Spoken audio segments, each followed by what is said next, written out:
Nintendo has got a new platform out there. In case you haven't heard, it's called the new 3DS XL. That's right. These titles are getting a little confusing. The new 3DS. And the new has all of these sparkly little bits that are flying off of it. I guess to symbolize the enhanced 3D that's a part of this new console. Yeah, it does feel like they fixed some of the things that weren't really too broken about the Nintendo 3DS and the 3DS XL. Yeah, it has been a phenomenal platform. It's had a lot of good years behind us, but one of the problems we've had is the 3D, and I'm glad you started with that because I've never been a fan of the 3D, and I turned it on here, and they call this the Super Stable. Yep, it's a Super Stable.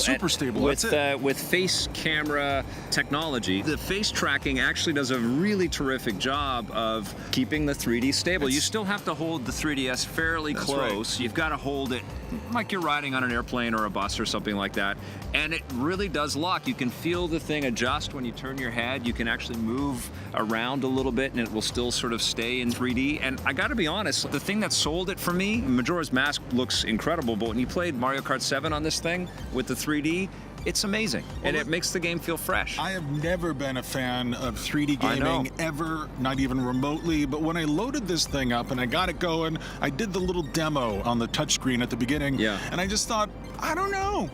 Maybe if I open my mind a little bit, I might be into 3D, but then I've played a few games since then, and I've took the machine out for a test drive, and I do leave it on now for at least part of the time that I game, but I almost always go back to turning it off. I can't imagine doing sustained gaming with the 3D on. It's better for sure, but it still kind of gives me a headache. Well, that's the thing about portable gaming in general. Whether you're playing on an iPad, a Vita, or whatever, I think that it doesn't have that same hours-long sustainability, you know, just to sit in that sort of crouched position with that screen so close to you and looking. I think after a while your eyes start to get a little wonky and you're just uncomfortable a little bit. It doesn't feel natural. It's not a lounge sit back kind of thing like when you're playing off of a television, obviously, but there are some inherent benefits from being able to pick up and cart your incredible games anywhere, and then to have that increased 3D is pretty awesome. But I think you do, just like with any portable gaming, you have to kind of measure yourself and not go hours deep into these things, because I think eventually you come out a little cross-eyed.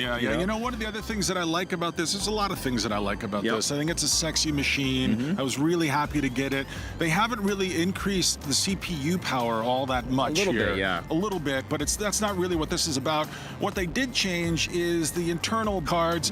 Now you got to get a screwdriver, open up the back to put in, I don't know what it's called. I don't know. It's a micro SD. Micro SD, that's what everyone's using. The other thing that I really like, and this is going to sound strange to you, is the stylus feels bigger and thicker and more substantial in my hands, and so every time I pull it out, I find myself holding onto the stylus and doing more with it than I ever did with the previous little tiny straw that they used to give us. They've also put the volume slider on the other side of the screen where this 3D slider is, and of course the C-Stick's a big deal, and it's got near-field communication so you can throw the amiibos into games. All of that stuff is super cool. What do you think? Do you think everybody's going to want to jump on board with the new one? I don't think everybody's going to want to, but I think if you're a Nintendo fan, if you had a lot of success with the 3DS, the 3DS XL, I think for sure you got to get this. It's worth the money, and I think it will attract a whole new audience as well. What are you going to give the new 3DS XL? I can't believe I'm going to do this. 9.5 from me. It gets a 9 from me.